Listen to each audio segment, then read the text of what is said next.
Hello and welcome. We're here with the SA DPC here. The Winter Tour Div 1 continues as we go on to Lava versus Beastcoast, the hype matchup of the day. We've changed our panel ever so slightly. My name is Epulze, still your host. We're keeping Astini here, the Brazilian extraordinaire coach of a many SA team and even some European teams at a time.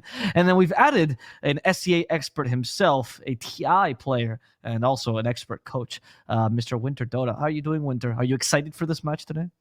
Yeah, this is one of the matches you've been, hyping up about.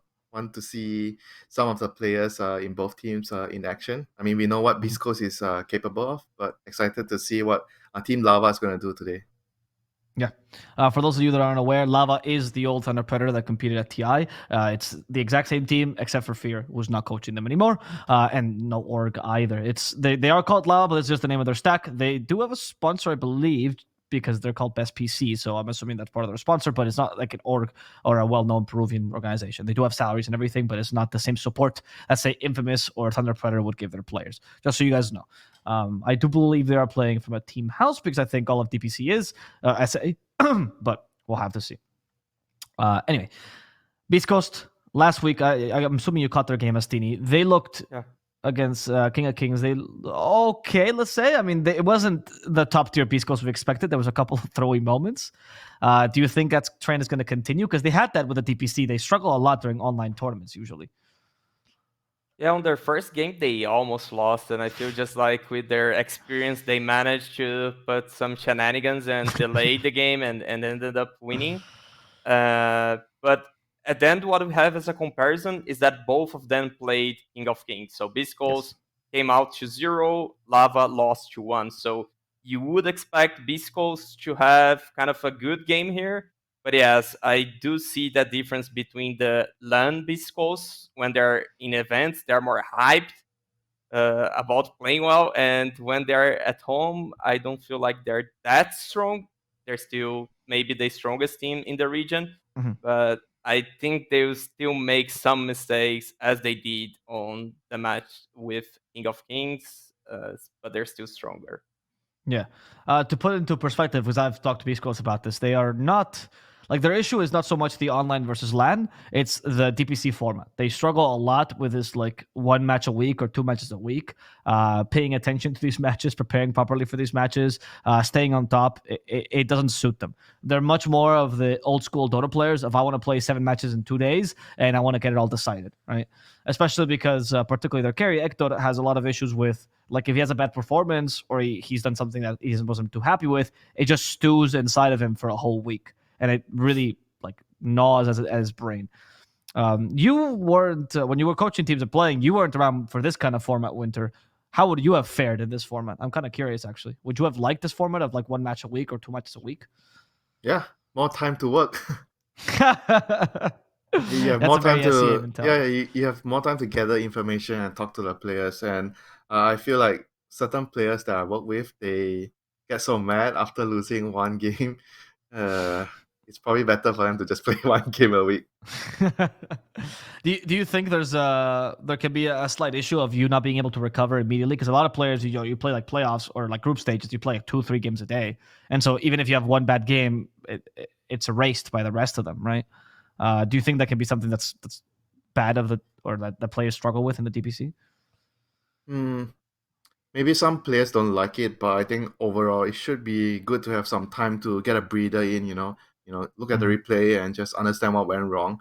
Because if you're playing 3, 4, 5 games a day, group stage games, then you lose 1 game, you don't really have time. You're just gonna play the next game and try to forget about what happened in the previous game. Not much time for reviewing the replay. But I guess some players like that. They don't want what happened in the previous game to bother them too much.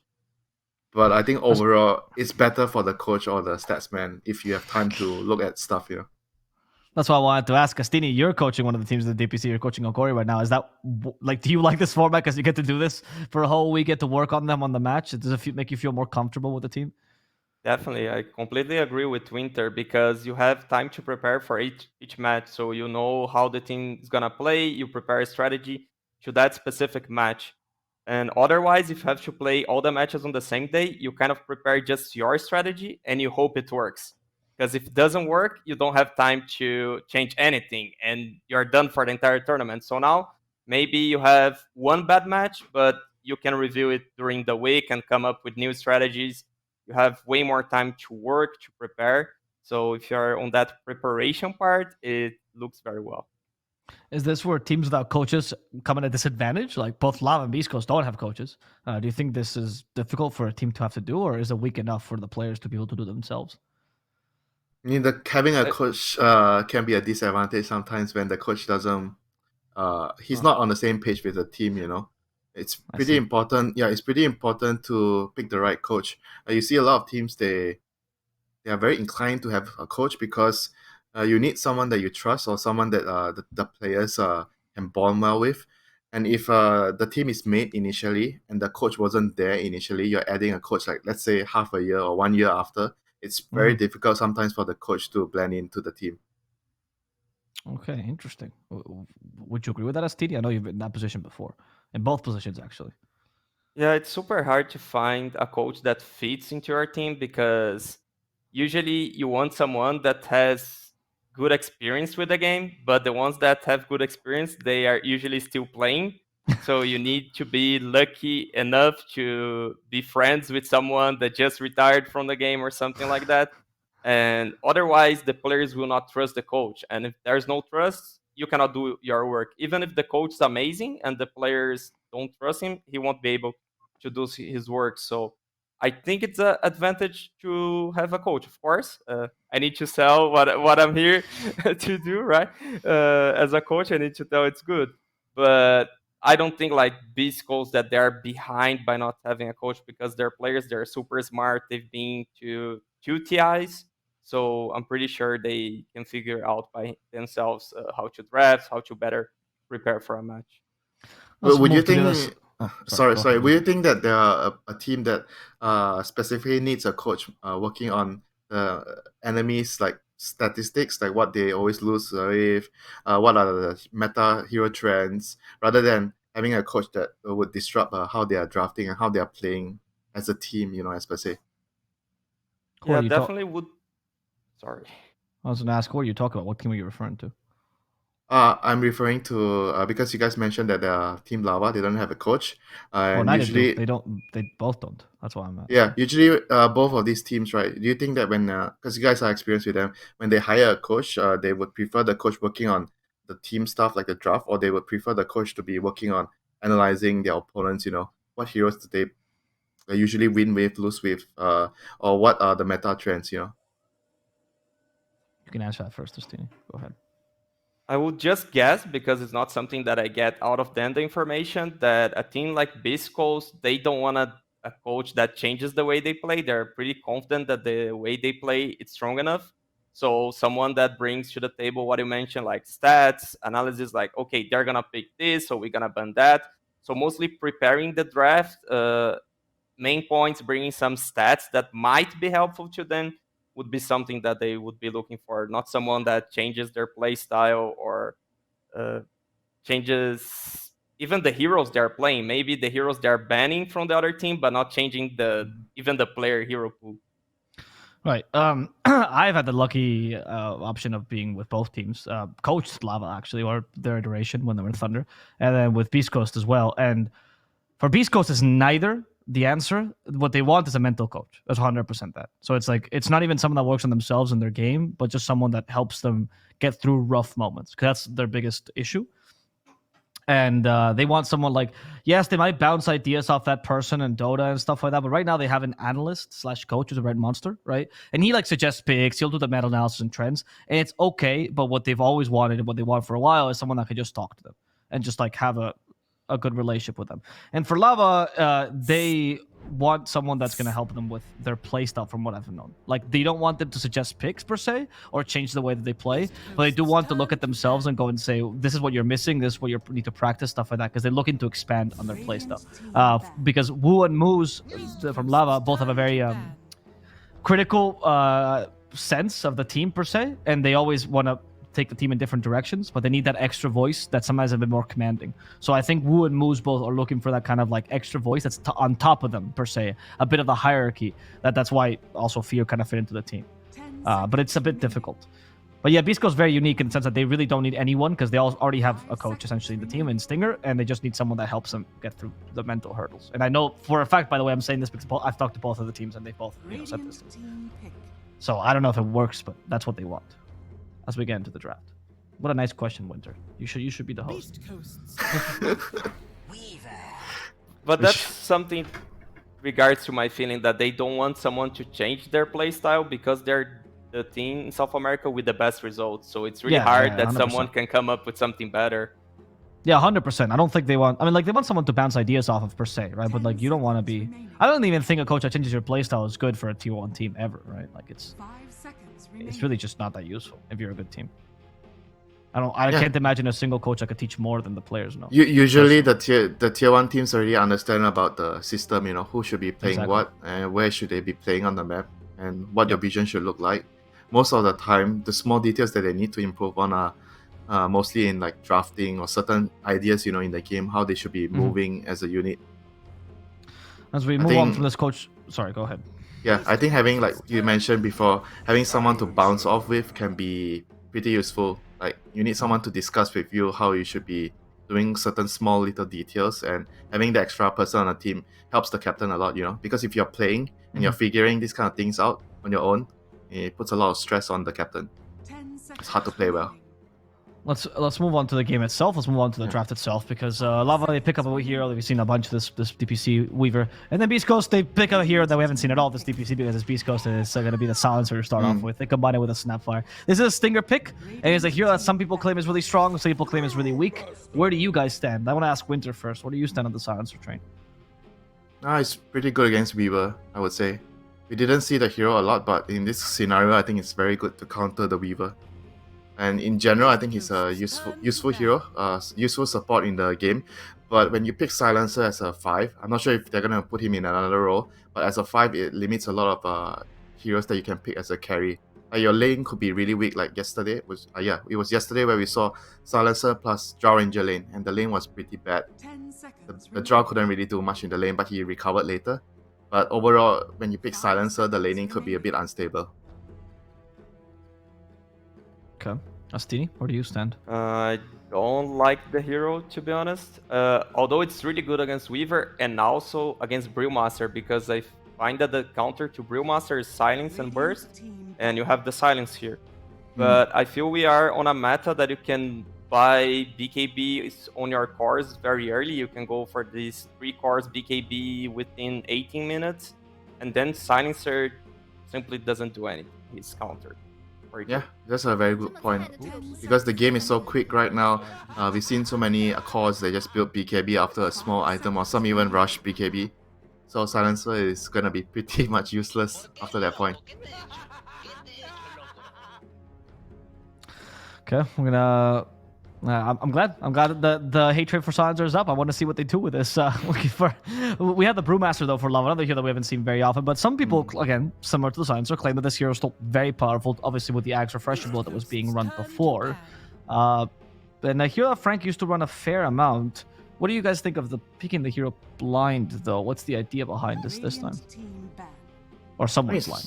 I mean, it's not exactly blind because you already see one of the supports in the lane. Yes, I'm sorry. I corrected myself immediately. Winter. You are the one blind.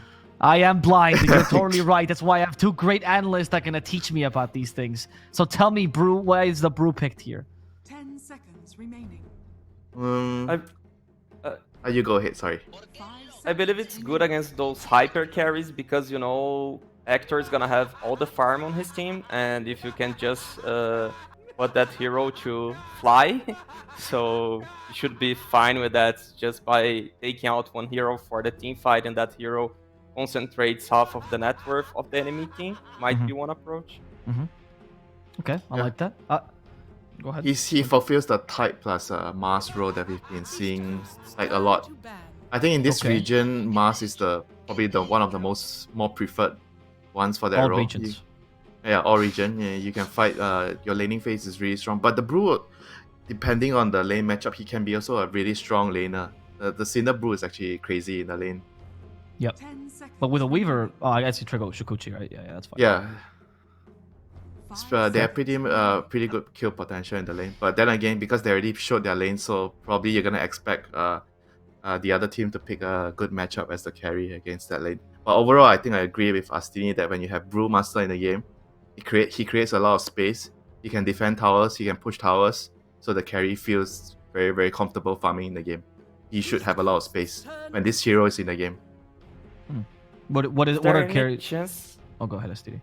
Is there any chance we are being baited here because they can do Brew 5 and Whisper has played Silencer 3?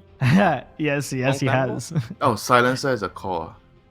No, Silencer 3 particularly. I did used to play it. I mean, it is a flex for beastcoast. Everything is a flex for beastcoast, right?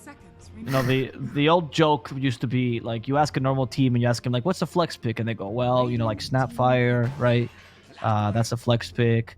Oh, They might tell you something like maybe they're a bit creative, SF or something. You ask Beast Coast, and they'll be like, "Oh, flex picks, yeah, like Silencer, Tinker, that's a flex pick." You know, like I mean, they have Clockwork already. So what? Silencer is the core?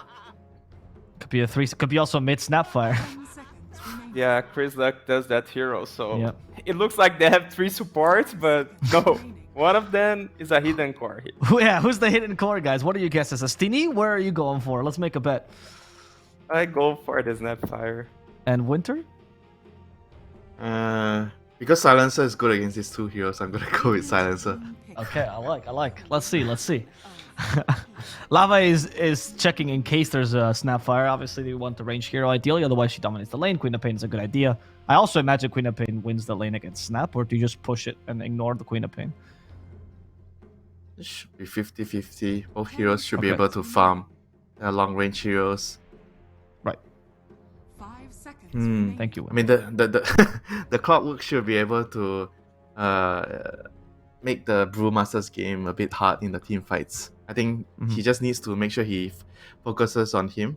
And I feel like you kind of have to, most likely you have to buy a BKB. You don't want to buy a BKB on this hero, on Brew. But this game you might have to.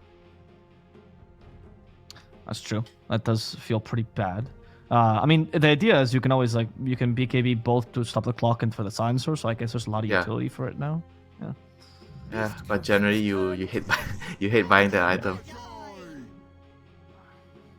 Still not revealing what the win condition is for either draft. What are you leaning towards? Like now you see most of Lava's draft. You see Ogre Magi as well. So clearly is buffing a core. Are you what kind of cores are we leaning to? What style of carry are we leaning to for Lava? 10 seconds remaining. Usually we see Ogre with Luna, Duza. 5 seconds remaining. Duza could work here, but it's gonna be probably banned by Beastcoast. Right, depends whether they want to go for a more active carry or more of like the ancient kind of carry. But Luna is like a classic. She will fulfill most of the criteria. You can hit ancients, you can fight if you need to. You have so much support with the Weaver and the Ogre. I think it's pretty easy to pick a carry later with this kind of setup. You can pick almost anything. Okay. Well, that's a great answer. That means that they're drafting really well, right? Winter, that's open to anything. You Does can pick does an Beast Coast- anti-mage if you want. Does Beast Coast lineup, does that condition you in any way, Winter? 5 seconds. Does it lead sway you in any way? How do you deal with this lineup? I actually don't know what the hell they're doing, to be honest, now that they picked an Invoker. If the Silencer is a core with Clockwork, Snapfire, Carry, Invoker, Quaswax, they kind of need a front line, I feel, because if the Silencer is the offlaner, they don't really have someone to stand in front. So they're Right. gonna need like some Grave King, some beef hero, like run in, initiate. Because when you have CK, silence, 10 seconds yeah, like CK, remaining. when you have Silencer, you want to have those kind of heroes to run in, so you can just press your R easily. You don't want to be forced to press R when the enemy jumps you. That's not ideal. How could Lava punish this? Seeing that they're gonna have to force the frontliner to be probably the carry. How could you punish this if you're Lava? What kind of carries could you be seeing here? 10 I mean, Morphling is a seconds good remaining. idea, for example. 5 seconds. There's a lot of remaining. options though, but I feel like they can't really do much because they have to pick first and just see what Beast Coast go for. They just need to pick like a hero that works generally. In general, it's pretty useful and it works well with the lineup, and try to focus on having a good lane matchup, because they kind of have to know already right now what's the lane matchup. It's probably a Silencer plus Clockwork, judging by the draft, with the Invoker. 10 Is- Or maybe is that maybe a Snapfire Clockwork, I don't know, but I'm leaning more towards Silencer plus Clockwork. It's off lanes. if it's Silence or Clockwork, is that a strong lane, Astini? I genuinely, I don't. Silencer treats being so long that I don't see the hero that I'm not sure, to be honest. And Okay. Ogre is a hero that can soak up so much damage, but Whisper, he's a god on laning phase, so he's gonna make it look great. That's the thing. I can answer, oh, it's gonna be amazing because it's Whisper. Although I don't think it's one of the greatest lanes. But So what how- I feel for Lava is they need to play fast, like just pick Luna or Duza, because they're gonna be countered on the core matchup, and there are still so many great picks for Beast Coast. I'd say the best one is Void, because if you have like Void as a setup for the Snapfire ulti, and if you happen to have Cataclysms afterwards, you just win. Does he fulfill the role of a somewhat frontliner? Not exactly though. And he's Right. he's also against a Weaver, which you presume that could get potentially an Axe later. It could be troublesome, but the Weaver needs Axe plus Lotus this game, so it's gonna take a while.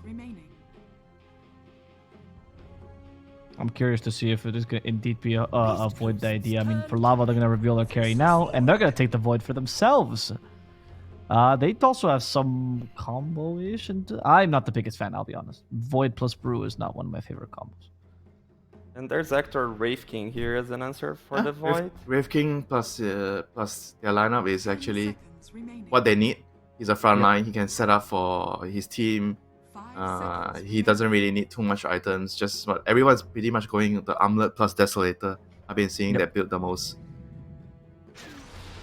And it's going to be a Gyrocopter instead. Gyro. Okay. Interesting. Very different idea. Gyro. Why the Gyro here? Okay, it's offlane Snapfire. Interesting. That cannon the to Gyro? kill. That cannon to kill the Bullies. I don't know. Thank you so much for that insight. Astini, give me some insight on the Gyro pick. Why would they lean for that? It's a hero that takes benefit of Alacrity at least, Okay, I'd say. right? Yeah. I mean, Thank you, it's rather strange, to be honest. I don't know what to say. It doesn't really have a very good matchup against the Chronosphere. You don't really have a save on your team. I Right. mean, Gyro usually you see with IO. You need a save, someone to buff you up. So it's rather strange. However, I would say that he's gonna be good in the lane against the Brewmaster. Apart from that, I really don't know what else to add to the Gyro pick. I mean, the Ags is good against the Chrono, and it's also good against the Cyclone from the Brewmaster because it keeps on hitting. So you have I mean, that's that. kind of pushing it, you know. If you Look, have to think, This is what a true analyst does. You know, I'm grasping at straws, Winter. I'm doing your job. I need you to do this with me. This is the first time you see a Beast Coast draft. Usually when you see Beast Coast draft, you end up like, what? That's your face. And they have to just accept that, go with the flow, and see if it works out. Because most of the time, it's both genius and bad at the same time. And that's where Beast Coast stands. It's a very beautiful in between. I mean, Will that's what they they be did able- the last time, 5 melee heroes, you know, and you look what Yeah. happened. They should have lost They that game. won. But they come won. on. They should do nothing, Winter. Beast Coast always wins, and will they be able to win against Lava? Time will tell. I will do a completely unbiased throw as we see if Lava can take on the champions of the region, or if Beast Coast will make this draft work. Let's go over to our caster, SeekNStrike and Lacoste. Let's. Thank you very much, Avo. Yes, a very, very unbiased though. You gotta like Lacoste, how he always goes. When I talked to Beast Coast, they told me this, but of course, telling it like it is this time around. What do you think? They didn't actually mention this, but the musical lanes of who was going to be the offlaner ended up being the Snapfire.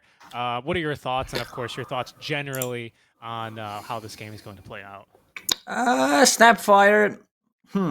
I don't think like this is something that a lot of people are used to play against, so could potentially be surprised the amount of damage that core Snapfire can do. I also want to see what the skill build is gonna be, because judging from the lanes, it's gonna be Gyro plus Silencer, and Clockwork will be playing that position 4 with Snapfire. A lot of kill potential, Cookie into Battery Assault, Cogs, type of a thing. Void doesn't care too much about it. Ogre's super tanky as a hero, but if he decides to step out of the position. If they get level 2 faster, there's a ton of kill potential on Ogre. And also, like once you hit that level 3, Ogre is pretty much food because he wants to be in front. And against Snapfire and Clockwork, I don't think you can afford to do that. So long range harassment and just protecting the Void, because this is not a kill lane for Lava. For Beast Coast, definitely is. My eyes, I would say, would be on the top lane, see how they're gonna perform. We've seen one Gyro previous game with no buffs, like he literally had nothing to buff him up, still managed to stay on top of net worth, like even managing to outfarm Luna at one point with Io, which was pretty impressive. So I want to see how that lane does, because this lane has a lot of weaknesses. You don't have a reliable stun. You're very they can exploit the dive. I want to see if they block the big camp. If they don't, like, it's gonna be problematic. And the Brewmaster as a hero, haven't seen him for a long time, but still favoring Lava's off lane against the safe lane from Beast Coast. A little bit of sparring here for the minute 0 bounty. Not even Hector picking up the bounty because he wants his first blood versus Frank, and they're going to get it. It goes to Stinger. Position 5 silencer here. And actually, I wanted to touch upon this silencer because I was actually slightly surprised that not only to see the Brewmaster, but to see the Brewmaster into a silencer when it wasn't. I mean, it's Beast Coast, right? So you're really never even sure what position it's going to be playing until all 5 heroes are locked in. But even at that stage, at the draft, it was still pretty ambiguous where he was going to end up. The silencer pick just felt so darn good. Even against the Weaver, and then you ended up picking the Brew into it. So I'm also kind of curious to see what kind of impact Brew can have this game, especially because his other core he's playing around is a Faceless Void, and that Chronosphere doesn't really seem all too friendly for the Brew and his Brewlings. Yeah, he also likes to go in and out multiple times out of fight, and if he has Arcane Curse on top of him, that's not gonna be great. Like Silencer, Panel talked about how these cores tend to get earlier BKBs. Faceless Void and Queen of Pain are not those cores, neither is Brewmaster. But yeah, this is kind of a meta right now. Queen of Pain, I want to see what the build on her is going to be, whether it's going to be like an Orchid in Western Europe. Very popular build is Kaya Sanj into a BKB and Shard. So you have AoE Silence, and you also deal... Like, you become super tanky very early on, makes you hard to kill. This was one of the Queen of Pain's weaknesses. And then you can get level 10 talent, extra 11 strength, which is pretty damn good. One of the best ones. This is the highest strength gain on level 10 talent. A lot of extra HP could go a long way, especially when you're up against a lot of just magic damage in this early game, especially with this off-lane Snapfire. Build tends to be Scatterblast, Cookie, Blink Dagger, Shard from what I've seen.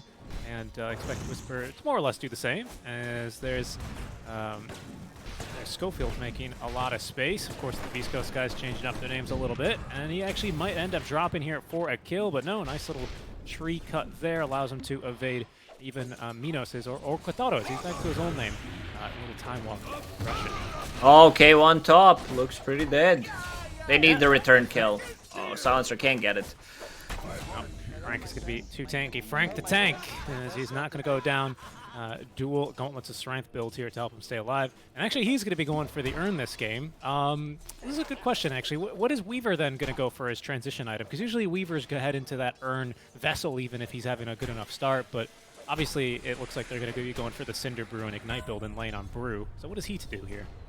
I think what you can go for is either a Force Staff or a Lotus Orb first. Lotus Orb, very hard to farm, but maybe a Force Staff. You also need Aghanim Scepter. Lotus Orb great against Silencer, and if you go Aghanim Scepter, you also need a way of dispelling the global to be able to time it nicely on your time lapse.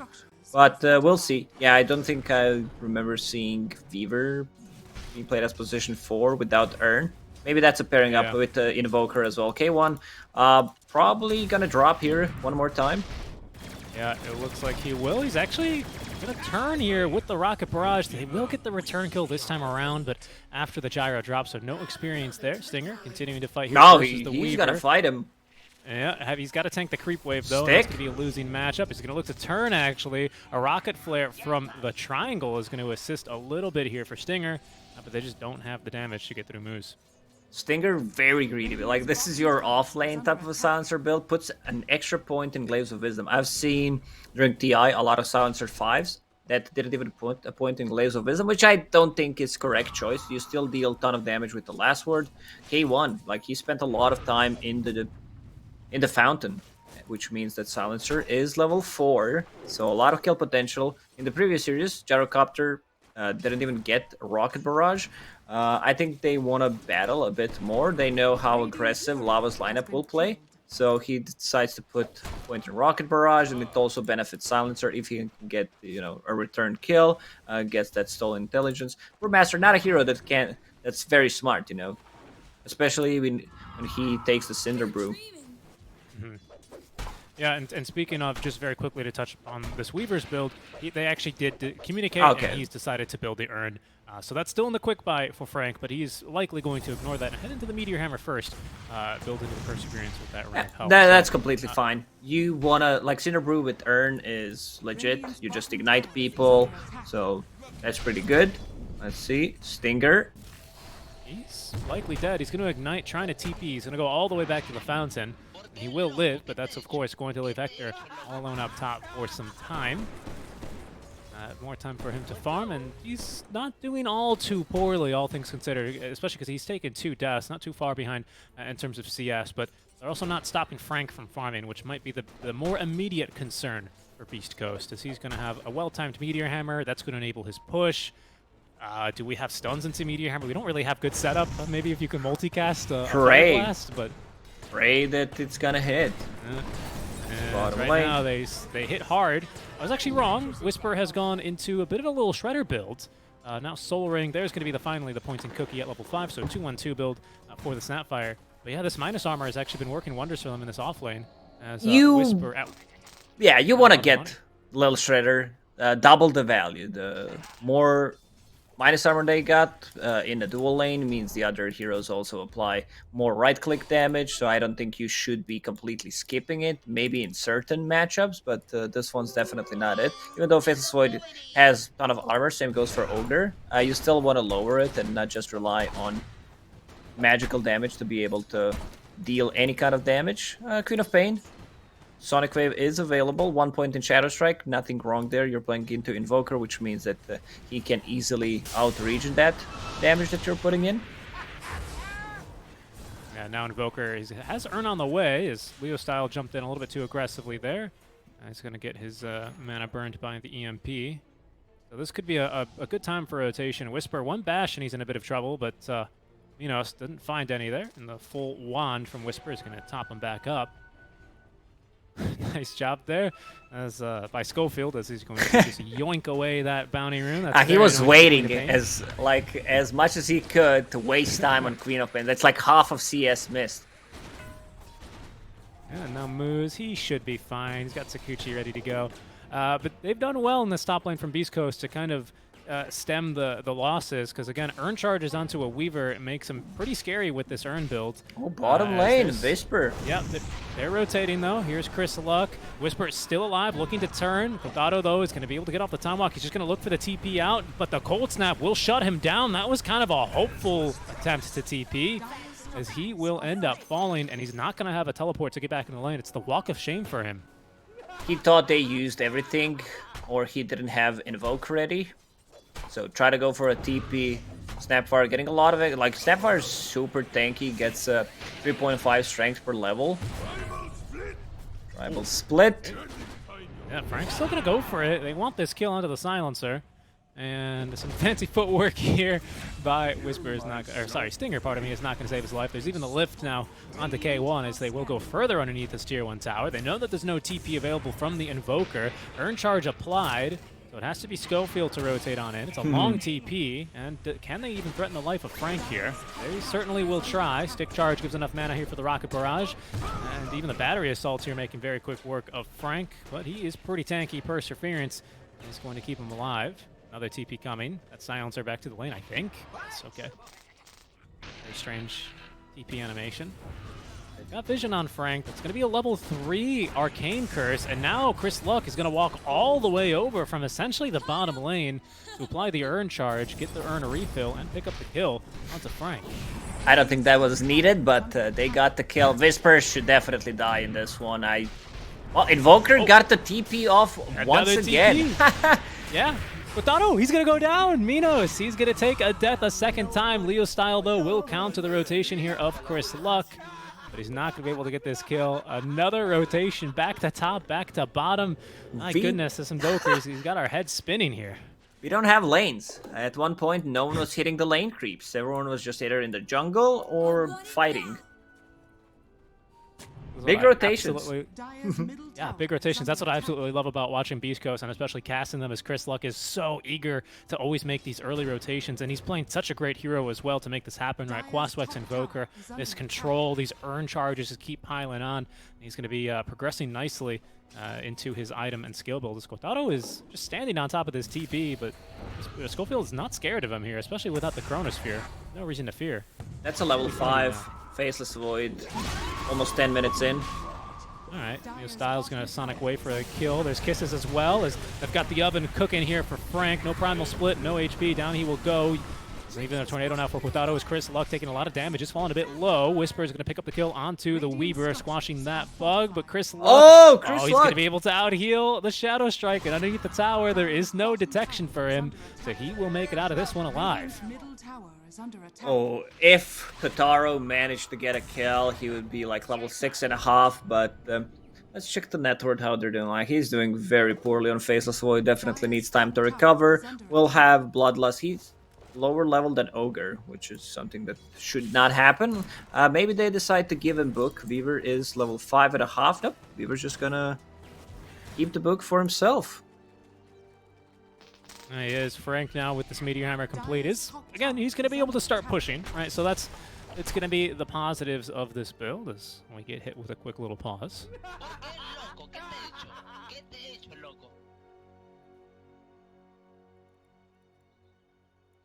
Silencer, level 6, so they could try to make stuff happen, have a bit more global presence. Same goes for Clockwork, long-range initiation. They don't have like this reliable follow-up stun, which could be problematic in the mid game, and also once they get the BKBs up. You have Clockwork, which is fine, but what's the follow-up? Like, where's the into Cookie, possibly? These elusive heroes like Weaver, Queen of Pain, and Faceless Void, it's not gonna be easy to kill them. Yeah, these heroes quite elusive, and we already see Smile, of course, Mr. Chris Luck rebranding on over to that. Evade what should have almost certainly been a death, right? But he just kind of walks away. Now that Chronosphere at least is available, maybe they have the lockdown and most importantly the vision to kill the Quaswex Invoker. But like you're saying, where will this damage come from? Early on, Sonic Wave seems to be just about it. Ignite, I suppose, but damage over time into the regeneration of a Quaswex Invoker might not be enough.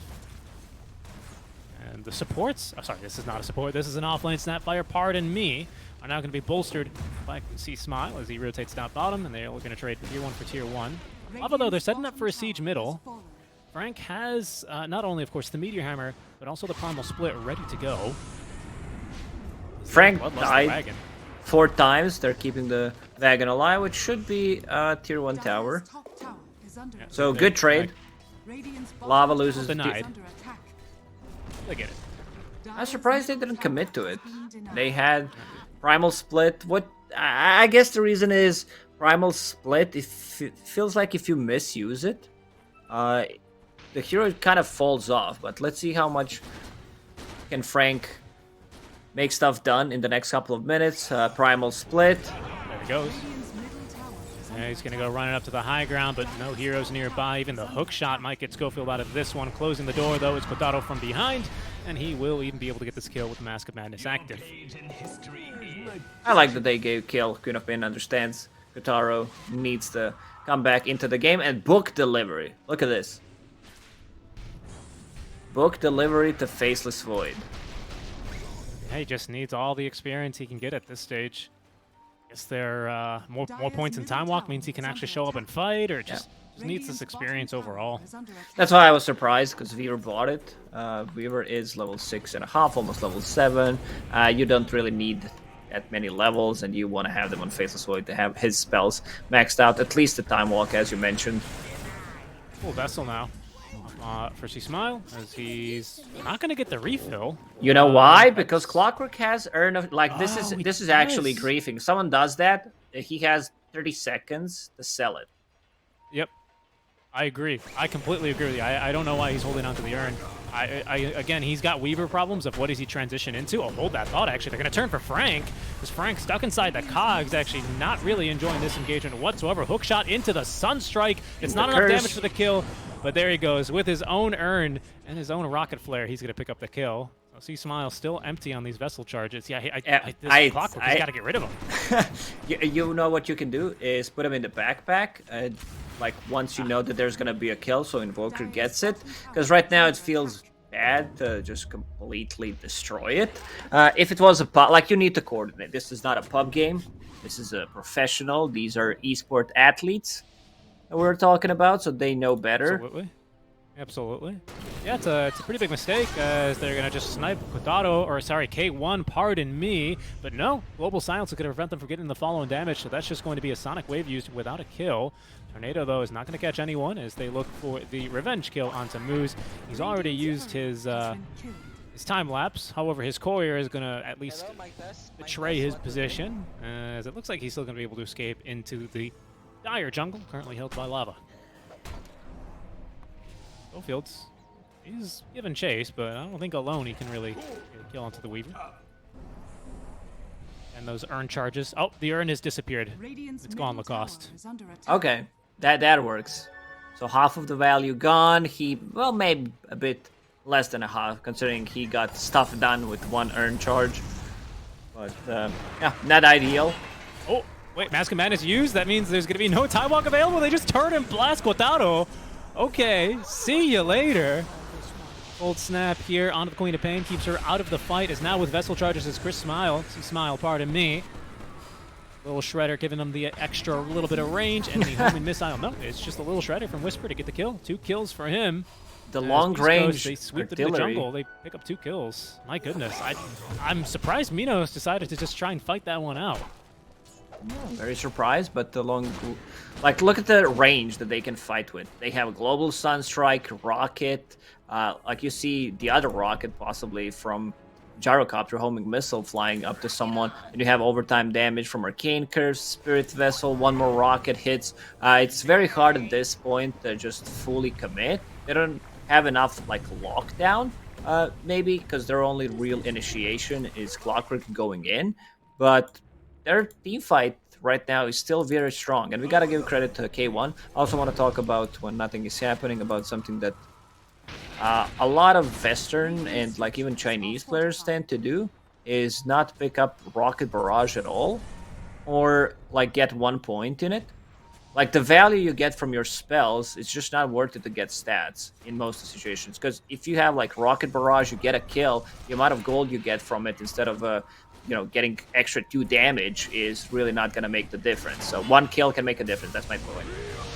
Yep. And right now onto Frank. He's going to be locked down. Primal Split. It's going to be constantly interrupted, not only by that silence, but by the battery assaults. So down goes Frank. They still have global. As well. They get a cookie. They got Leo style as well, mid. Ooh. Even if that kills from beastcoast didn't connect, they still have global to follow it up. 3k gold lead for beastcoast.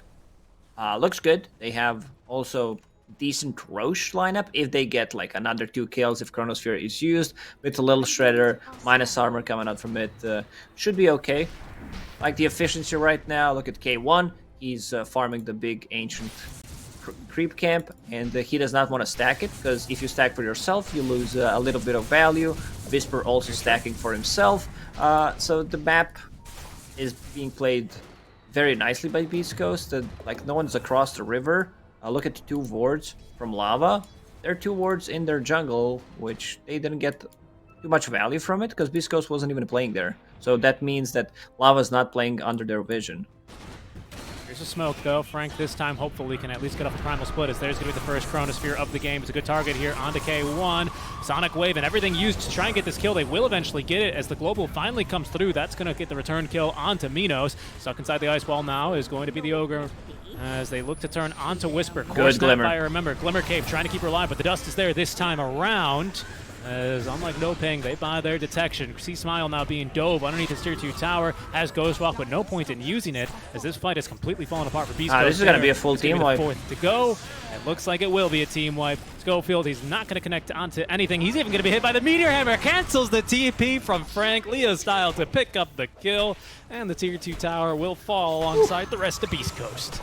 Surprised that Global Silence came that late. I think once they use the Chrono, you immediately pop it, because there's not going to be any follow-up. Duration of the Chronosphere level 1 is 4 seconds, Global Silence 4.5, so they can't use anything. And then you have a bit more time to reset, possibly get a Glimmer Cape on him, and even with just cooldown, it could make the difference. Slow him, they can't reach. This fight was also with Queen of Pain with your Arcane Rune. I don't think you can ask for anything better. Like, this is just the best rune you can get. And she gets another one. You get double damage Kaya Sanj. The build that I was talking about is done by Leo style. Also Fairy's Trinket, so even more spell damage. And now has Shard queued up. Like, this Shard is really, really good. It was underused. It's 1.75 AoE silence, which kind of great. Yeah, especially because it gives her some control immediately when she lands. It's always the worst thing, you know. We saw that a little bit in our last series where, for example, a Storm Spear zips onto an enemy backliner, and then it's just immediately Fiend's Gripped. Whereas with this Queen of Pain, she won't have that concern. Instead, it's SeekSmile with the concern as he throws down the Tornado. Cold Snap as well, but it's not going to save his life here. Sonic Wave committed, and that's going to be Leo style now on a dominating streak. As Lava, with a bit of a momentum shift, are starting to pick up kills all around the map.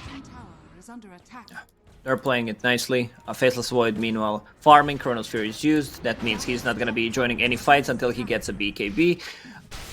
That's going to be a big timing for Lava, because there's nothing that goes through Magic Community. I don't think he cares about Global Silence. There is no like real follow-up unless they execute perfectly hookshot into Cookie, Cold Snap, and like some right-click damage plus Gyrocopter being on top of him. So it's going to be relatively hard for them to lock down Faceless Void. With BKB, he's going to feel very safe coming into the fights. Don't worry, Mortimer. I'm still here.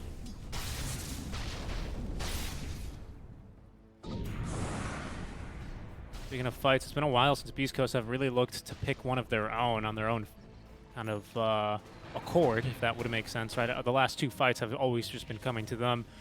What are they waiting for? Is there specific timing they want? Are they going to be looking to fight when they're more confident they can do? I think it's go time. It's go time for beastcoast, because Manta Style was just completed. He can dispel things off, Time Walk, Ignite, Shadow Strike from Queen of Pain.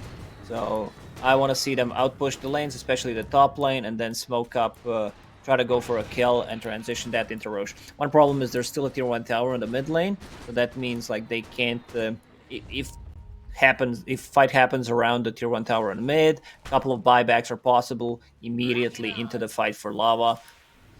Also makes it difficult to sweep across the map, as for now beastcoast will head into the triangle of Lava. Unbeknownst to them, however, Lava is smoked up and they're heading into the jungle of beastcoast. Putting up some wards here as well. It will remain unscouted, and again, because this tier 1 tower is up, it doesn't really leave beastcoast anywhere else to go other than just for this top tier 1 tower, which they will now look towards. And Hector, they will at least waste the Alacrity duration, but it looks Frank, like Lava just going to let it go. Using Meteor Hammer on tier 3 tower, he knows, he reads the map so well, understands that everyone else is behind K1. Deals some damage. Tower's missing 800 HP. Lava would definitely love to postpone the fight until Faceless Void gets his BKB, and possibly even Queen of Pain. I think for Queen of Pain it's much more secure to get BKB first before Shard. So changes his mind, which I think is correct here, and then you can go back to Shard. Shard is they great. Might actually have a triple timing here, double BKB on the cores, as you mentioned, as well as in, I think, 500 gold. Frank has his Ag Scepter, a little bit more than 500, but right around there. There's a big item for the Brewmaster as well, of course. Second charge of the ulti allows you to use the Primal Split preemptively, you know, before a fight breaks out, and maybe that helps you get it off before Global, for example. So that's a pretty major item here for the Brewmaster. Ogre pinging things out. It feels like he knows that they set up a ward already on the high ground in the triangle, and just needs to use the courier to be able to de-ward it. Weaver not going into the Ags build quite so quickly, just with the Vessel next into the 4 staff, as you kind of called out before. needs a kind of another holdover item because Lotus and Ags is kind of required for the Ags to be good, and those are very expensive items for the time being. Force Staff, really great item here. Allows you to push people out of the cogs, which I think is their best lockdown pretty much, and then they can possibly reset with the time walk off, blink. Like even Brewmaster using ulti could be really good. You mentioned Brewmaster using his ulti preemptively. We'll see if that happens, because maybe he needs to play around Global Silence. This is his biggest threat. I also want to see if his next item is, like, even if he's not Global Silence, if he's caught inside the cogs, battery assault, you can't use split, and that's pretty hard to execute. He needs to get out, double BKB timing, and not yet. Queen of Pain still needs 500 gold, but Void has one. They're confident, though. They're confident on this timing. Z-Smile is still a little bit far from his own BKB as that Roche is now scouted. There's going to be that first ulti use, again, preemptively by Frank, wasting no time. He's going to send over the Storm Bruling just to go ahead and scout for some additional information. Now, some more Swarm Beetles as now the kisses begin raining in, but Roche is too low. They can't leave it. Leostyle gets bashed by Roche. Oh, will he snatch it? Schofield trying to steal the Aegis. He's going to get it. The big old snatch out from Schofield as the fight breaking out. There's an attempted Primal Split number 2, but the Global Silence is not only going to cancel that, but allow Schofield to walk away seemingly scot-free with this Aegis. Stinger is going to be the only one to take a dive so far, as Minos will time walk across those those cogs. Save Prime Clockwork. This Aegis. The Clockwork, he's still alive. Potato wants that prize that he's got up from him. Will he be able to find it? There's going to be another slow from the Cinderbrew. The Yule Scepter from Schofield as another great Cogs. They might even turn. They get the faces void. He went so far for the kill. The Cog pushed back into the Sunstrike, into the Scatterblast. They pick up the kill as Frank is going to commit now on this Primal Split. Lifts up Chris Smile. They will finally be rewarded for that kill onto the Snapfire. But Hector now showing up to this fight, looking for revenge. Frank cancels the TP. The Tornado. Oh, it cancels it. They knew where that Earth Panda was going. They find him. They cancel the TP. A spicy meatball for him now will be served up along with the Vessel Charge. He is going absolutely nowhere. He at least gets the courier before he goes. That was But what a fight for Beast Coast. Interesting Roche. It gets scouted out by Sunstrike and Clockwork Rocket. Immediately TP'd by Snapfire, who stands in a good position, uses Mortimer's Kisses, and the perfectly timed Clockwork hookshot. Gets the Aegis and still manages to survive. So you now have to deal with Clockwork Aegis. I mean, it's not the most threatening one, but still, you know, having an ability to respawn while not being Raid King 25 minutes in, it always feels good. Yeah, and I mean, if there's a series... Oh, goodness, there's the Shard Stun. Oh, the hookshot, though, blocked at least by Moose. It might allow Leostyle to escape. He's got BKB, he's got Blink, he'll be okay. But nice play between the dual lane here of Whisper and Schofield.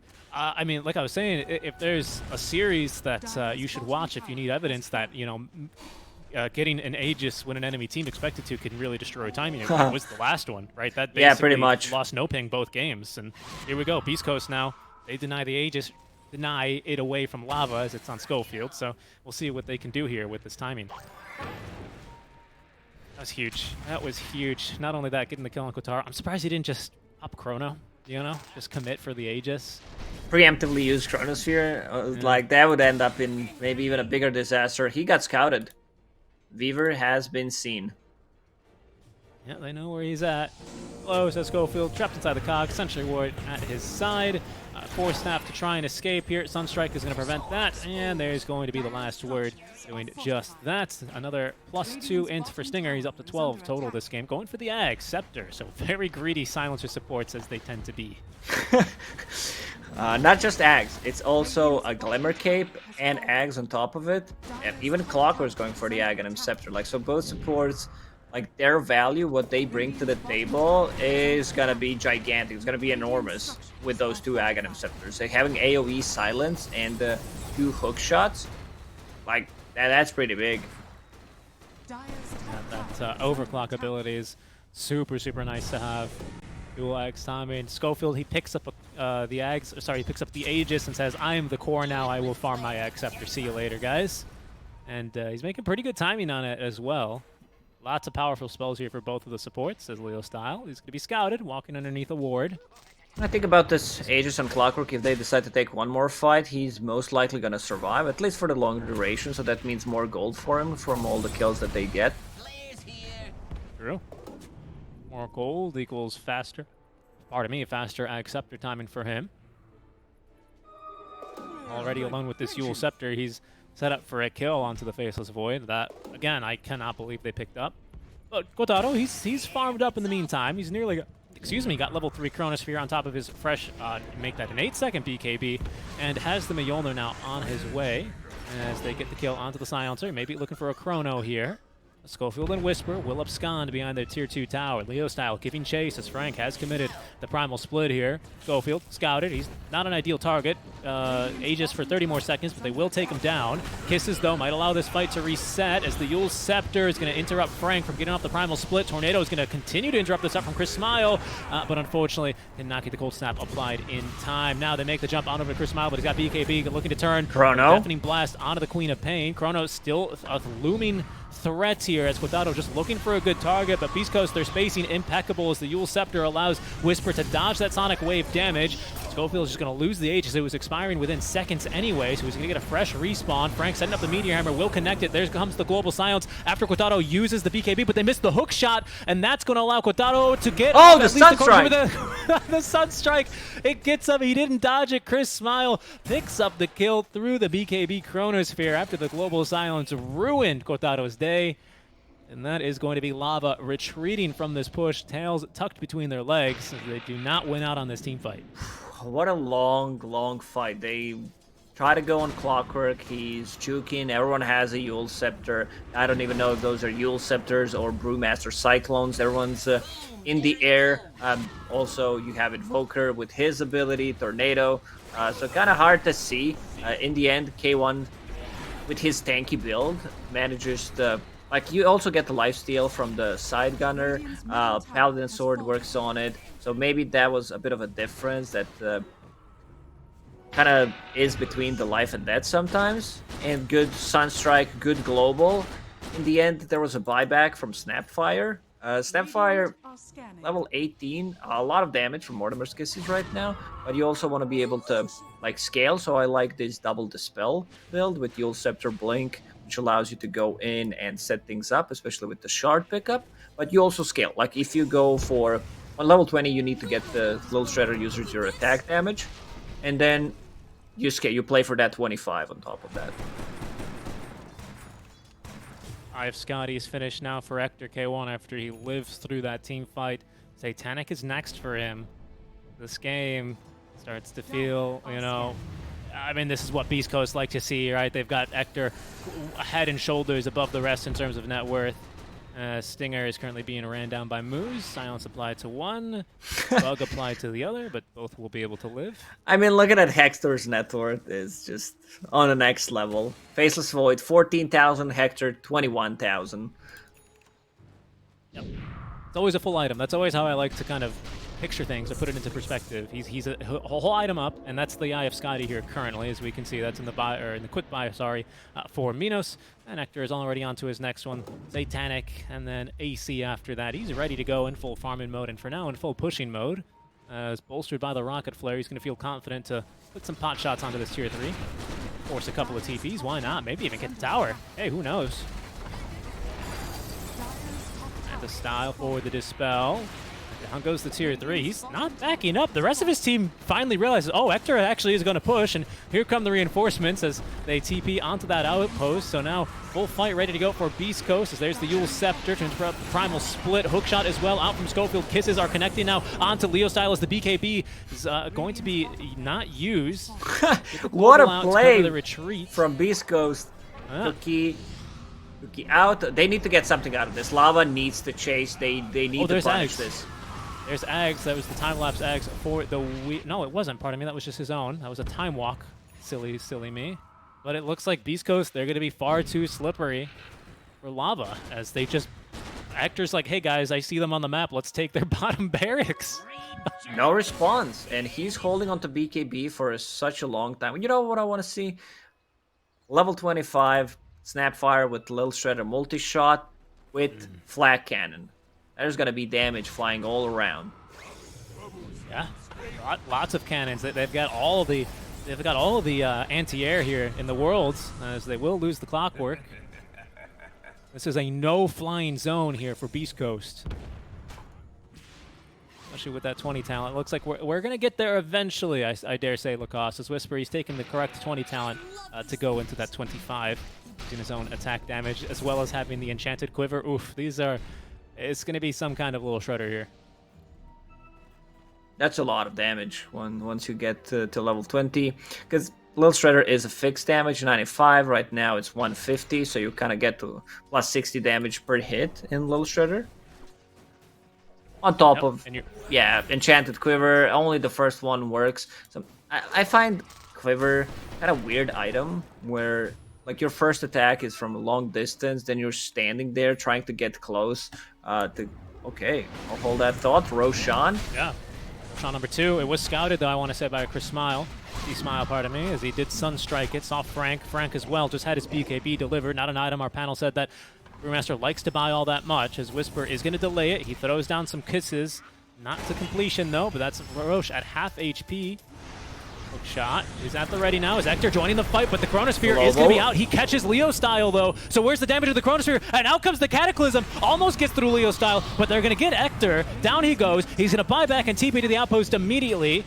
As this fight, so far, decent for Lava. Double buybacks committed from both sides, but the Faceless Void now will go down as Stinger picks up the kill. Leo Style needs to get the heck out of this fight, and now Whisper in trouble, just bought back earlier, so this would be a dieback penalty applied for him. Schofield still looking for a fight as Ector, having bought back, had to run back into this engagement. Chris Smile holding down the Ogre as Weaver is going to be the one in trouble, trapped inside the cogs and killed by Whisper. Ogre is going to go down. It's going to be 3-for-1 advantage here to Beast Coast, as they are likely going to go next into the Roche pit. Beast Coast waiting with 2 buybacks, especially the one on K1. He tanks every single part of damage during the Chronosphere. And now, like, this is just standard stuff, but you also need to be like very careful how you do it. If you don't feel like you can win the fight after, this might be completely game losing. But in this situation, they rely on dealing damage with their ultis. 1 Brewmaster Split used. Same goes for Queen of Pain ulti and the Chronosphere. Faceless Void damage output once the Chrono is down isn't that great. It's not so much about like Chrono. He can't go in and deal damage without a BKB. He's never gonna feel safe. Let's say jumping inside the Clockwork's Battery Assault or 1 Cold Snap plus a Spirit Vessel could completely ruin him. Does not have a second way of dispelling things. And now off to a high ground. K1, he's ready to siege. Yeah, and even with BKB, it doesn't help that he took 1100 pure damage from the Sunstrikes there. Smile showing off his brand new Cataclysm Aghanim Scepter upgrade. There is no tier 2 top lane, so they could threaten to end the game, but they cannot threaten for Megas yet for Beast Coast. Hector thought about it. He'll put 1 love tap here onto the buffer building before he just backs up and lets the illusions do the rest. But Beast Coast, they know they need to push other lanes and finish other items. Ooh, okay, so the buyback on Hector, but of course you buy back for the Roche, you give him the Aegis. It's essentially the buyback there, issue solved. No one on Lava with buyback as they look to smoke outside of the base. The scan will scout him, and if this scan goes negative, which it does, it's going to let them know, let Beast Coast know perhaps, that they have made an aggressive movement out. Frank gets off ulti number 1, as it seems like they've also caught someone mid lane. It's just Schofield, but right now it's 4v1 against Schofield, so it looks like they'll take him down. No buyback for him. A dieback for him as well. The lift onto Hector is now, it looks like Lava looking to reset here, potentially get into position. Chronosphere is ready to go. There's Cataclysm, though, for Smile, for C-Smile, as Global is used. Ooh, not the best one. So they need to fall back. Beast Coast need to run back. There's still 60 seconds without the Clockwork, and Clockwork deals, you know, some serious amount of control in the team fights with a Yule Scepter as well. And that's an interesting build. He puts 1 point in power cogs. Just becomes more tanky with the stats. Because the cooldown is still the same. And attacks required is still the same. Damage and mana burn is kind of meh. I talked about stats over some of the spells. I think it's okay to take stats over power cogs. Yeah, I see that. I think especially versus like a Faceless Void versus a Queen of Pain and a Weaver lineup, and even to some extent this Brewmaster, the duration is kind of like the only note I could see being worth, right? The mana burn and damage at this stage is pretty inconsequential. But honestly, against those before-mentioned heroes, if you don't kill them in 5 seconds, I also don't see you killing them in 8 seconds. So they just probably have a way out of your cogs anyway. Yeah, Hector pretty just much. casually walking up to the entire enemy team. The DD rune's going to spawn bottom, however. Doesn't have boots in the inventory. He's literally just, I mean, look where his closest teammate is. He is just completely alone. As Whisper is going to be scouted. He's got a BKB, though, looking for this quick kill at least onto the Weaver, and he will find it. It might be a dieback on Weaver. At least doesn't have the buyback anyway. That's what's important now. Chris Luck coming with the DD and the freshly bought Sight of Vice, so that's going to provide him with a bit more control. Also, he could surprise potentially someone from the Invis. Taro. Well, He's TP gonna out. get away. And Rocket Flare guessed he had gone a different direction. And speaking of Rocket Flare, we're going to have 2 of them pretty soon. Schofield is just 100 gold away now from finishing up his Acceptor and having the overclock. Most importantly, of course, it's double hook shot, but who knows, right? Maybe double Rocket Flare ends up being useful. Double level 1 cogs. What up? Oh, how do they stop it? What do they do? You know what they need to stop that on Faceless Void? He needs to change his build. He needs to go for 6 Ogre Axes. The classic. We also have Aghanim Scepter on Silencer that just is insane. If he can survive the initial burst, and he might with just the Glimmer Cape now going for a refresher, like double Last Word and double ulti. What did this gyro eat for breakfast? He's got 4,000 HP, Lacoste. When did this happen? My goodness. A lot of proteins, it seems. Look at Lots that. of protein. Yeah, he has a couple of shakes every single morning. And he is going to be shaking just apart these buildings because they cannot get him off the high ground. Lava, they seem unwilling to commit to this fight, knowing that Aegis is going to be expiring within the next 20 seconds. Beast Coast as well, biding their time, as they recognize they might not be able to get it. Level 1 cogs. They're going to be used for Schofield to escape as he has to hookshot out. Sunstrike for Vision to D-ward, but unfortunately those are creep units, the Forge Spirit, so they don't one-hit wards together. Lava wants to fight right now. They know there's no Aegis. They know that there's no buyback on K1. So if they can make something happen right now, the problem is bottom lane is being pushed in. So someone needs to address that. Yep. Otherwise, it's going to be too obvious. There's no buyback either on Faceless Void. He does have the cooldown for it, but he looks like he expended some money on, I want to say, Scotty, to finish Scotty, most likely. Scotty, that yeah. Point booster. Send him back now to deal with the wave. Lotus is kind of still a pipe dream at this stage for Moose. He's just a bit too far away. He's got the plate mail, which might help him live maybe an extra hit versus the gyrocopter, but not much more. They don't have a dispel either for that global.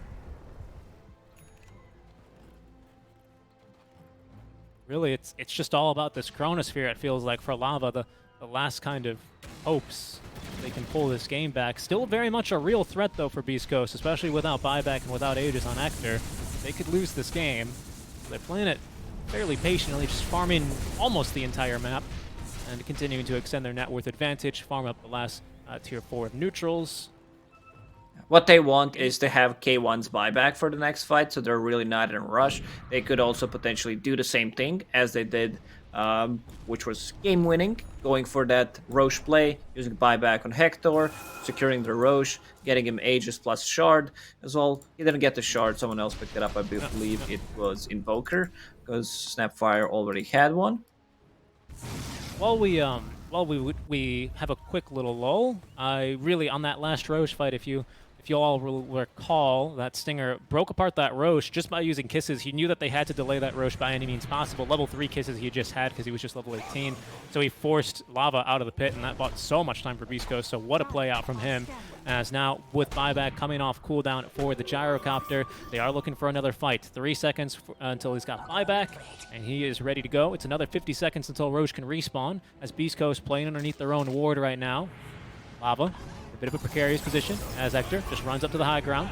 Primal Split #1 used by Frank, and Nice Hector dodge. is able to make very quick work of these Brewlings, as long as he is not lifted.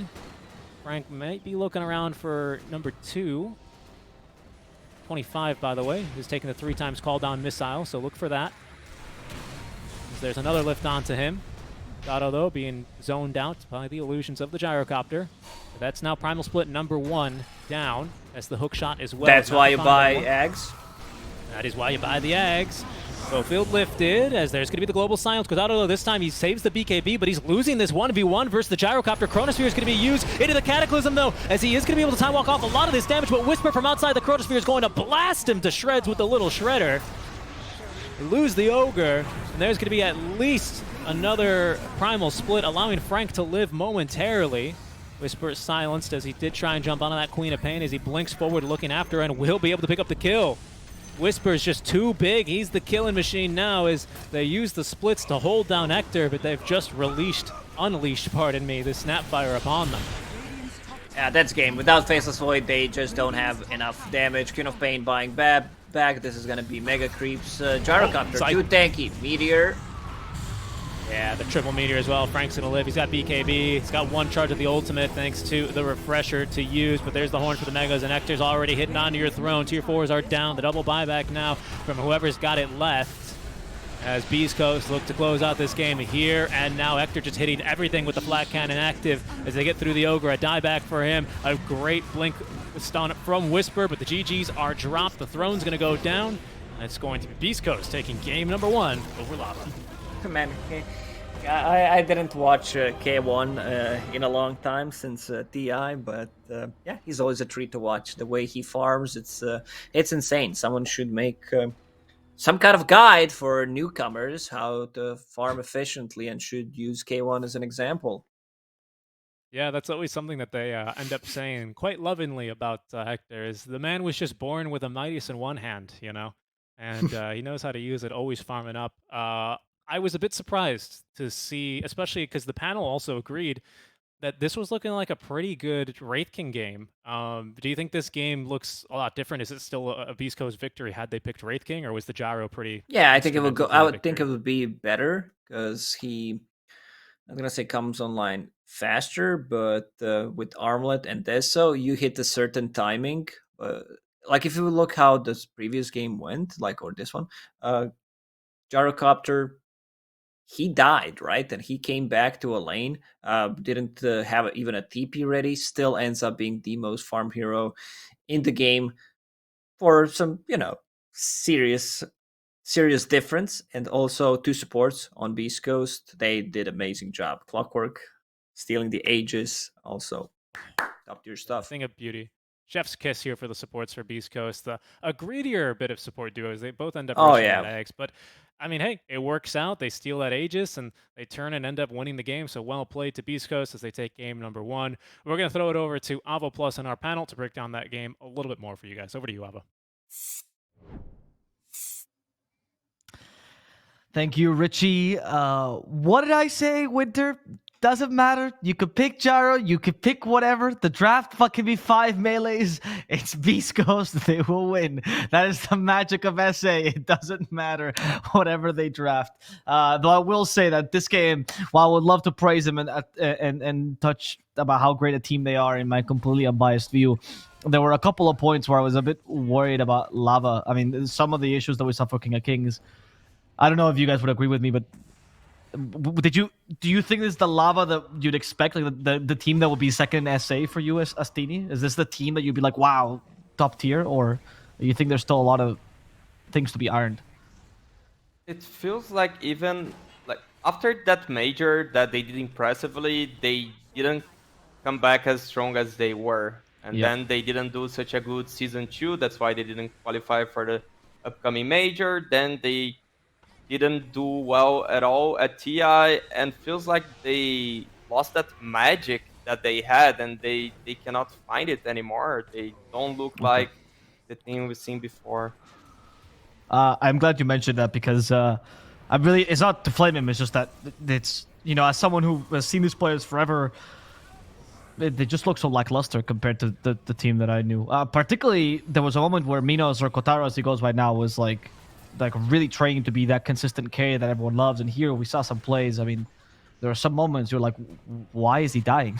Like, he got killed multiple times by the offlane, the supports alone on a void, like diving. It was just weird. Did you see a bit of a skill difference between the both teams, Winter?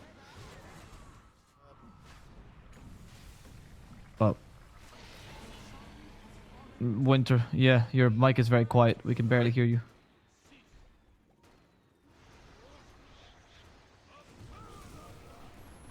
Yep. Well, that's okay. Astini. Meanwhile, what I can say about that is, Yeah. but on that sense, it's not like that Lava played bad and Beast Coast was okay. It's actually Lava played okay, but Beast Coast, they had amazing plays that Aegis still really made a difference at the game. Fair enough. Who was your stand-up player for Beast Coast here this game? I would give it for Schofield for the Aegis steal. It made such a huge difference. If he didn't steal that Aegis, they might have lost the game. Okay, that's pretty great. I think for Schofield it's actually a huge story as well, because it's kind of a redemption story for him. At TI, his performance was inconsistent. The match they lost, his performance was particularly not very shiny. And even in the first match against King of Kings, he was part of the reason they were actually struggling in the beginning. But it seems like he's back in the groove, and it's really nice to see a team, get back into that. Of course, Whisper also a star performer for me, particularly, but I think Whisper always is, so it's kind of hard to say that, right? There's never a game that I don't think Whisper might be their best player. He's kind of incredible on this team. Yeah, he's so consistent. He always delivers good build. Always. Yep. He wins lanes that you can't imagine that it's winnable. This guy is so great. That's why like every team bans Timber first phase, even though you don't see the hero first phase anymore. It just feels like, okay, it's Whisper. It's not like Timber, it's Whispers, Timber. Yeah. You gotta respect, so it's just on another level. And if I could be crass for a second, I think any team, they try to sell me on this drunk shit of Silencer offlane or whatever, and I'm like, nah, no way. But you give it to Whisper, as you said. And then, yep, I'll believe it. He can play whatever, right? He was super innovative at a moment. He was one of the guys that invented the Leshrac offlane. Actually, to be fair, though, it was actually Brax who he took it from. But he was the one who innovated upon it and made it really strong, and he became a staple. He used to play Tinker offlane, Silencer offlane. This guy's just a machine, really. And his innovation adds to his skill level as well. But I want to see a stronger Lava. I want to see a Lava that can be at the level that we were expecting from them, the level that we saw at the Major, a level that I know they can deliver, especially Leo Style, who has been regarded as one of the best mids in SA for a long time. He used to dumpster every other mid laner, and now we're seeing not bad plays on Leo Style, but not that level that we're used to seeing from him, especially for those fans of the region. Can they elevate it? We'll have to see. We're taking a small break, and we'll be back with game number 2 between Beast Coast and Lava. See you guys then. That's it. Sorry.